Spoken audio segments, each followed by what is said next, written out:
के top 3 strongest character कौन से हैं? नहीं पता तो चलो मैं बताता हूँ। नंबर 3 पे है बाकी हानमा। ठीक है, यूशिरो हानमा की और बाकी हानमा की फाइट के बाद यूशिरो हानमा ने बाकी हानमा को खुद स्ट्रॉन्गेस्ट ऑफ द वर्ल्ड का टाइटल दिया था। और नंबर 2 पे आता है यूइचिरो हानमा, मतलब यूजिरो हानमा का फादर, यानी बाकी का ग्रैंडफादर, क्योंकि वो पूरी अमेरिकन मिलिट्री से लड़ा था और उस पर बम फेंके गए थे और वो उन्हें बम्स को एक्टिवेट नहीं करा गया था। ठीक है, और नंबर 1 पर आता है Yushiro, dangerous character of the entire बाकी सीरीज का सबसे खतरनाक कैरेक्टर है यूशिरो हानमा।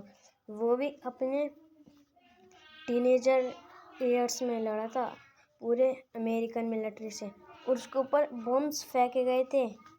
बम्स तो यूशिरो हानमा के ऊपर भी फेंके गए थे, लेकिन उसके ऊपर फोड़े नहीं गए थे। यूशिरो हानमा के ऊपर तो पूरे फोड़े गए थे बम्स।